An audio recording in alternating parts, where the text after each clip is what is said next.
Welcome back, traders and investors, to Benzinga's Pre-Market Prep, brought to you by MarketFi. I'm your co-host, Joel Elconin, along with Brent Slava, and we have Michele Schneider on the line. She's Director of Trading Education and Research for Marketgauge. How you doing on this 2nd of July? Doing great. Looking forward to a nice long weekend after a very interesting week. Yeah, any special plans for the weekend? Well, a lot of family time. So I think that'll be the highlight for us. Will be family and hopefully good weather. Okay.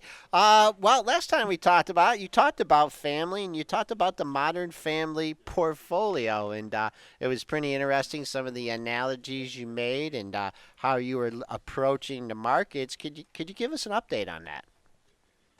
Absolutely. Well, if you recall, there were 6 members of the modern family, and I have been tracking this sort of family for quite some time.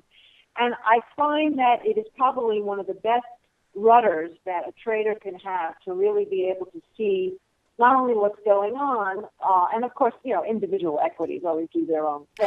Sorry to interrupt you. How long have you been following this? Oh, years. Okay. Years. Okay. Go ahead. Yeah. I'm sorry. So I use one index and 5 sectors and groups. And of course, the measure of this is really basically centered around the United States and really looking at the economic mood of the United States, not based on what economists are saying, but what the charts are saying and the relationship of these 5 sectors and groups to the one index that I like to follow, which is IWM. And the reason why is because IWM, even though it's the small caps, we've talked about this before, is really, with 2,000 stocks, a good representation of a lot of the smaller companies, the mid and the smaller companies that actually live and produce and manufacture in the United States. And so, we've been looking at that now for years, and actually it's been incredibly predictive. When it starts bottoming out, even if it's first, generally the others will follow, and vice versa when it starts topping out. And so the major thing about these modern family groups, which I'll talk about in a moment, has been the trading range. And IWM is such a classic example of that. So it went on to make new highs, and it looked very exciting there for a moment. And then, as you can see, it started to peter out. But it's still very, very much in a trading range. And this year, it was my highlight or my granddad, because in 2014, it basically had a year-long consolidation that it's broken out of. So if you step back over 120, we're still over those 2014 consolidations. And if you look back at 2015, basically, we've had a range a little bit below that with 116 to essentially 129. And so right now, trading here at around 124, 125, even though everybody's sort of hyper-focused on the moving averages have actually been less important than the range.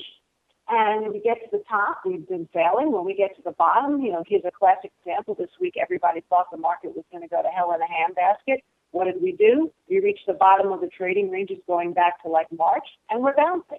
So this has been typical. So that's the granddaddy, and I think right now we have ex-dividend going on in the Russells today, so it might kind of do its own thing. But if you step back, really, unless we break down back under 120 at this point, I still think we're in this trading range, and the market still has some positive undertones to it. Obviously has some negative ones too. Well, let's move on. So then grandma is retail. And, I've named I've named these instruments so that I can really look at them as personalities. And of course, retail, I named grandma because it really is the greatest measure of the U.S. economy, considering that retail sales is What 70% ETF do you like to look at for that? XRT. Okay. All right, go ahead. I'm XRT. sorry. Yeah, give me the symbols if you can. I'm sorry. Yes, you're right. I should do that. So with XRT, very much talk about a trading range. That has stubbornly not gotten through the highs that it made in March. And then again, it's a long, long way off from the lows it made in February. So if we kind of discount February low and just look from mid-February on, we have a tremendous amount of support exactly where the 200-day moving average is. So that would be your lower end of the range. And your higher end of the range would be 102. Well, right now it's hard to see where it's coming in on the bid and offer. It shows a last of 101.75. But, retail still looks relatively healthy. Takes out 102, I think that would be a very, very good sign. So that's grandma and grandpa. Then if we go to the major SIB, let's start with biotech. That's IBB, the one I use for that one. And biotech has been absolutely solid. Now, the reason why I put biotech in the family is because a lot of speculators live in the biotech world. Of course, we've had a lot of mergers in the biotech space this year. And if you look where we are currently, even with the sell-off that we had, even on the 350 down day that we started out this week with, this never violated its bullish phase. It's holding the 50. So again, I find that, Russells are doing good, grandma retail is doing good, and biotech is doing good. So those are our stars besides the other one, who I've called the prodigal son this year, which has been the regional banks. And for that, I use KRE. So if you look at KRE, we're in a different world in KRE. We're still trading near the top of the range that we made just recently. Actually, last week, we made new highs. So why do I consider this a good measure? Because, first of all, this reflects the banking system on a regional level, and also it reflects the fact that it's actually optimistic that if the Fed does continue to either not ease and possibly raise, and of course that's a whole big debate about what the Fed's going to do, this is where a good, strong place to be is in the market. It's in these regional bank sector, and I think that's a positive. So that's 4 out of the 6 families who is really positive. So it's very hard to get bearish looking at that. Now, if we turn our attention to the last 2 SIBs, let's go to semiconductors. And that's SMH I'm using. So semiconductors dropped all the way down to the 200. Looked a little scary. Now, I mentioned to you earlier that I wanted to talk a little bit about volume. So when you have this type of scenario where you have a big drop in semis, first of all, we don't want semis to fall apart, but it's not absolutely critical to the U.S. economy measure, semiconductors. But it's very highly speculative. So at this point, what we've done is fall into the 200 and also go above the March trading range. So we can honestly say that we're at the lower end of the range. And we had some good volume on the way down. If you look at the volume pattern, starting from June 26th, when we started to crash down, we had huge volume, more than double the average, which usually indicates that on the way down, when you get that huge type of volume pattern, that we're looking at a scenario of possibly a blow-off bottom. So I would say that you have the positive factors of what I just mentioned with the others. This one is critical, and if it holds up here and starts to move up a little bit and clears from the 200, I don't care what's going on. To me, it would be very hard to make a negative case, and if anything, I'd be making a positive case. However, if it breaks down under this 54 level, then I would say that the others that have been sort of struggling in the middle or towards the lower end of their ranges could continue to struggle as well.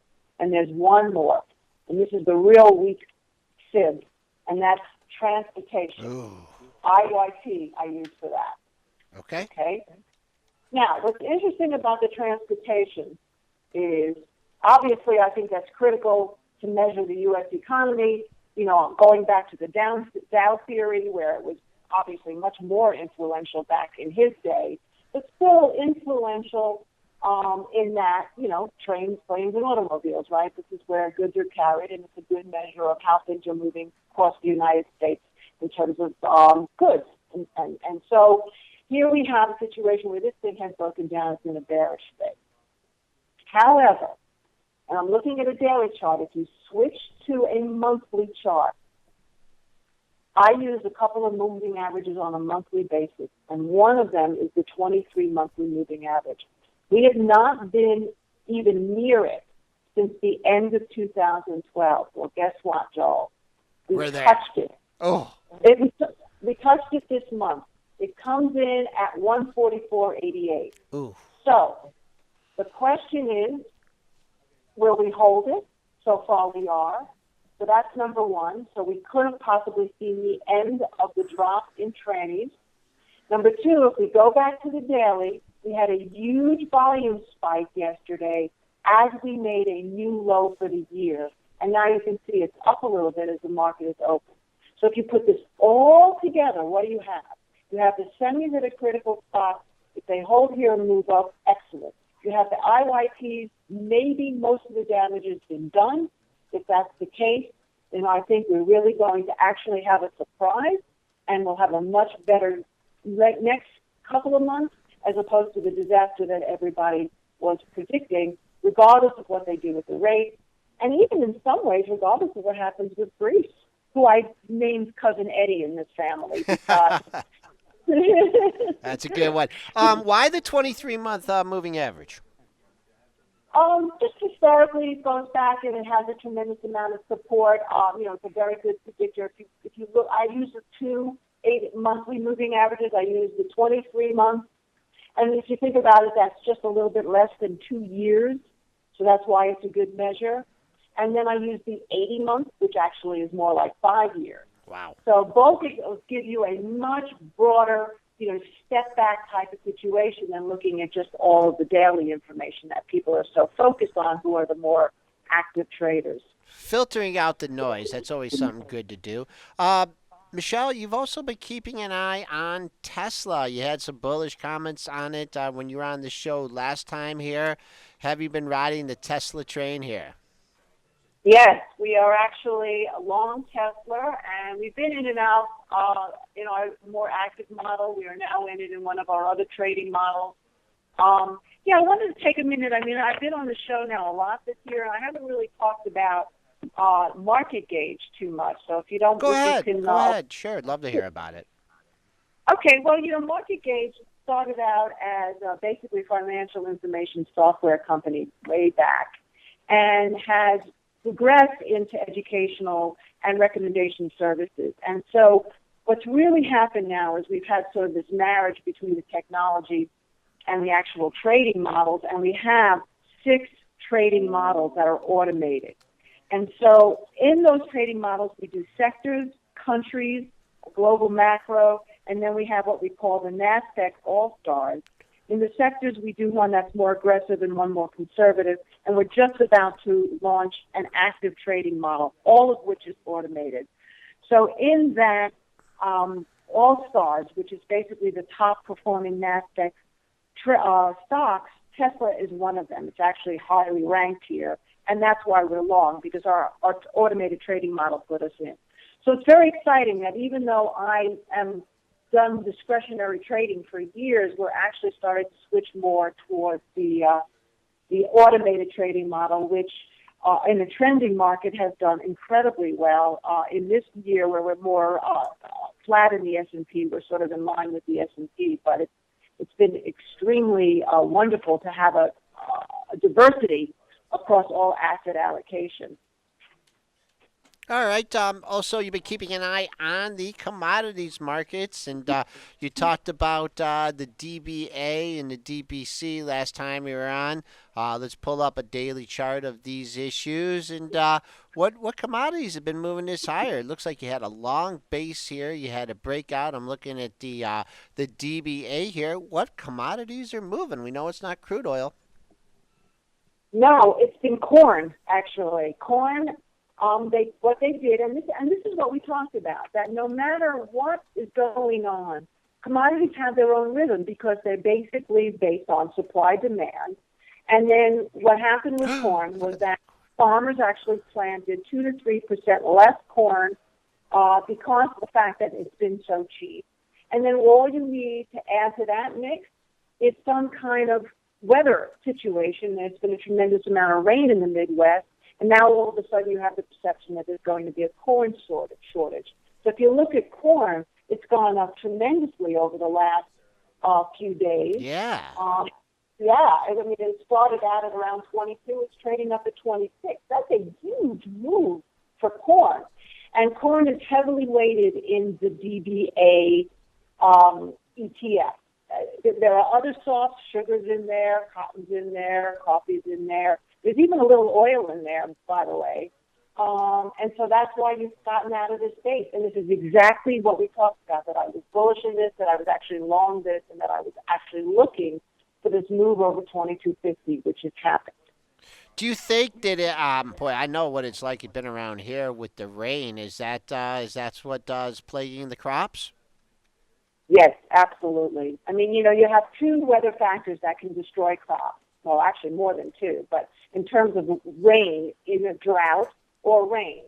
And so we've even hearing, that's why I mentioned weather, even in Santa Fe, which is a desert climate, we've had a tremendous amount of rain. So in the Midwest, that is definitely creating some havoc on the crop. Wow, I just pulled up this corn chart. Do you trade the corn futures at all, or do you just trade them vis-a-vis the DBA? We've traded corn futures. We've traded corn, the actual ETF, which is aptly named corn, CORN. Okay. But this year, because I wasn't sure which commodity was going to make its move necessarily, we did the DBA, and of course you can see that turned out to be really, really good. And now, DBC was the other one. Now, DBC is more related to metals and oil, but it also has some agricultural in it. And take a look at that one, because that one is now just starting to percolate. You think so? Well, I guess if you look at the other one, it kind of did the same pattern here, coming off the lows. What do you make about gold here? Trading, man, getting awfully close to the low of the mood, trading 490. Any takes on the gold market? Well, yeah, I haven't traded the gold much because it's been so uninteresting. But talk about a trading range. I mean, I do not believe that gold is going to break 110 if we're looking at GLD. Okay. So I think we're testing the low end of the range. Obviously, gold is reacting to the possibility of a rate rise. So far we haven't had any real talk of inflation numbers. That could change, particularly if the agricultural continue to fly. And so that's why I would keep an eye on gold. I wouldn't necessarily be shorting it here, I can tell you that. But I don't think I'd necessarily be buying it either, unless you were the type of trader that were willing to buy some here and sit to see if it holds up and get out under 110. And that would be about it. To me, that's lackluster. And that's why I've been looking at DBC, because it measures some gold in there, but it's not strictly on gold. And I will say with the DBC, which silver, by the way, is outperforming the gold. When I say outperforming, I mean relatively. Silver's still super cheap at 15. But if you look at gold, and then we talked about oil last time, and I mentioned it was in a range from 19 to 21.50. So what did it do yesterday? It hit 19. Now it's getting a bounce right there, back at the lower end of the range. Range. That's what this market's been all about. Yep. You can see there now that even the oil holdings, if you go back to DBC, to me, if you really want to play the commodities in what I think is the clearest picture, look at DBC. If you get close above 18 in that DBC, and we had some nice volume in there yesterday, even with sort of a lackluster trading range. One close over 18, I think we're going to see that move higher. So that's where my eyes have been all year, and been on commodities. I've been patiently waiting for these commodities to base out. Patience is a virtue. Mish Schneider, Director of Trading Education and Research for Marketgauge, covering a lot of markets there in 15 minutes, Michelle. We really appreciate it. Have a great and safe 4th of July, and I'll make sure that Brianna gets you back on the schedule soon. Okay, thanks, Joel. You have a great vacation, too. It's shorter than may be. And, again, thank you. I've really enjoyed being with you guys several times this year. I appreciate your support. Okay, thank you. All right, Branston. Happy 4th. All right, happy 4th.